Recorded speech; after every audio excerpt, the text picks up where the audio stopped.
Hey guys. So I promised a little bit of an update about what my symptoms were. About 4 weeks ago, I got what I thought was the flu. It was horrible. Um, I laid on my couch, completely oblivious to time. So sick. So sick. Um, I got through it, and for about a week, I would say I was still tired and headaches and, just, moments of being all right, moments of just not so much.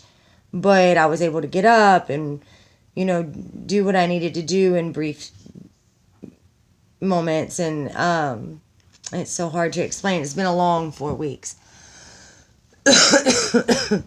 So, sorry. Today's rough. Um, about a week after I got over the flu, I got sick again. And this time it was a different kind of sick. I figured it was the other strand because we had A and B flus going around. And again, here I was on the couch, and it was bad. And guess I was down really, really bad for 5 days. And I started coming around, but in this time frame, I had lung contractions. Like they would tense up and release, and it got to where that was happening 3 or 4 times a minute, and it was painful, and it was scary. I couldn't breathe. I kept losing my breath, and I would have to stop right where I was at and just and just try to catch my breath. And that was about two and a half weeks ago. So I got past the complete oblivion of the sickness. I went to work thinking that it was just this dang flu. And this was before COVID-19 was trending in our news for the United States. And you don't think about that. You know what I mean? And then I got an email. Well, it was a mass email sent out by the company that I work for. And I'm not going to say who that is right now because this last thing they need to be attached to. It's such an amazing company. They did everything right. So the mass email said if employees are sick to any degree, basically, showing respiratory issues, fever, cough, shortness of breath, anything to that effect, not to come to work without a doctor's release saying they are able to work. So, being a new employee, I was like, you want to shine and you want to do everything just right. And I knew that they knew that I hadn't been feeling well, but I have a very good knack of hiding it. But, you don't want to just be at work looking pitiful. And being new, you don't want to call in. And you most definitely don't think you have this crazy illness that's not happening here. It's happening in China. You know what I mean? So, I went into a urgent care center. And I told them the symptoms I was having. And they're like, we're not even going to charge you. We just want you to immediately go to the emergency room. And then I freaked out a little bit because, they were social distancing like heck. Like, if we all kept the distance that doctor kept from me, we'd be Gucci. So, anyway, I'm a little freaked out at this point. So, I go into the ER and I told the lady at the front exactly what happened at MedPost and exactly the symptoms I was having. And in all these symptoms with the lung contractions, I was also having gastrointestinal issues. I had diarrhea. I had a lot of belching, and it was weird. It was like a pressure on my chest, and I would. It can't be explained in words. Like the symptoms I had didn't make sense to me. I've never felt like this. I'm an old bird. I've had everything. You know what I mean? I have underlying health conditions, and so when I go in there and I told them the symptoms, they're like, oh yeah, well those don't go together. The diarrhea and the GI issues, it doesn't go with COVID-19.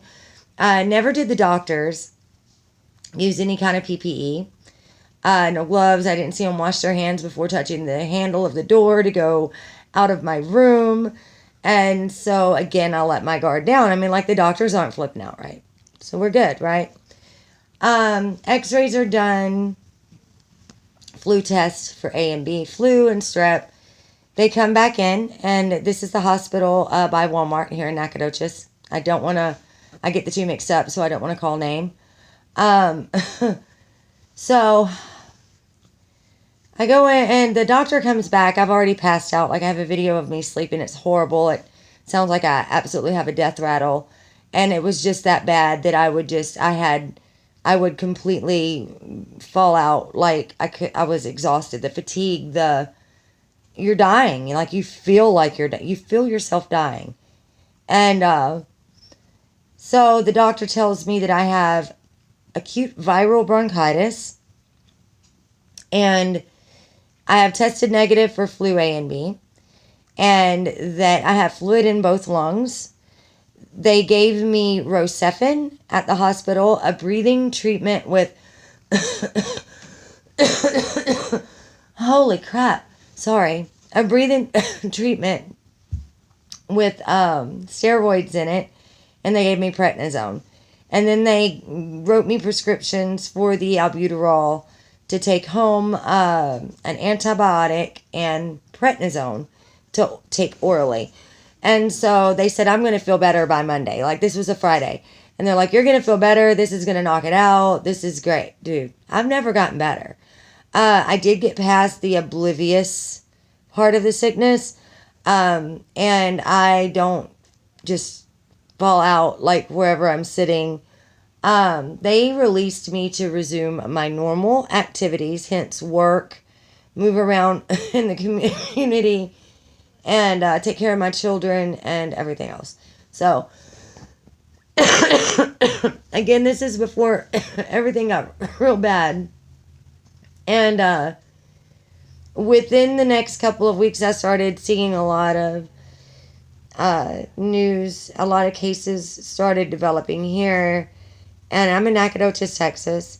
I was already back to work, and I work food service. So, it started bothering me real bad. And, but they had given me this paperwork, told me to go back to work, told me I'm all clear. I brought this paperwork in so my managers would keep me on schedule. I showed them I did everything right. The company I work for did everything right. But I was not tested for COVID-19. And there was no precautions taken at the hospital to protect the doctors, to protect other patients from COVID-19. Now here I am, 4.5 weeks into this, and the cough and the lung pain is still there. And it's really bad. Some days are better than others, but it's always there. Today and yesterday has been real bad, and I've been trying to be like #pushback test snack. It's scary. It's here. I cannot prove that's what I have, but I went from 67% sure to like 83% sure that I've got or had this crap. And I pray that I'm wrong, because if I found out that I did any type of community spread, I would be mortified. I've hunkered down. I've voluntarily self-isolated with all of the new information that I've gotten. I've self-quarantined, but I'm here with my 2 girls. My oldest now has, what we hope is allergies, but the cough is bad. And it sounds like a whooping cough that she has, but it's a dry cough.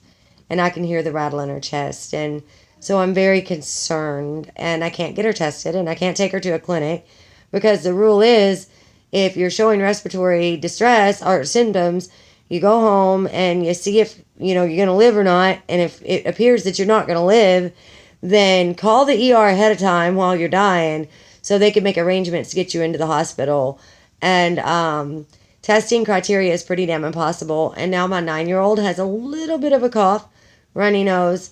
Both my 14-year-old and I have had sore throat. And I mean, bruh, I'm just saying, like, we need tests in Nacogdoches, guys. And we need criteria that allows people to get tested. Because even a healthcare worker in East Texas didn't meet criteria. So this is something needs to give. And it is in our communities. And we do have to socially distance ourselves. And if you are sick, please, please, please, please quarantine. Take it upon yourself to do that.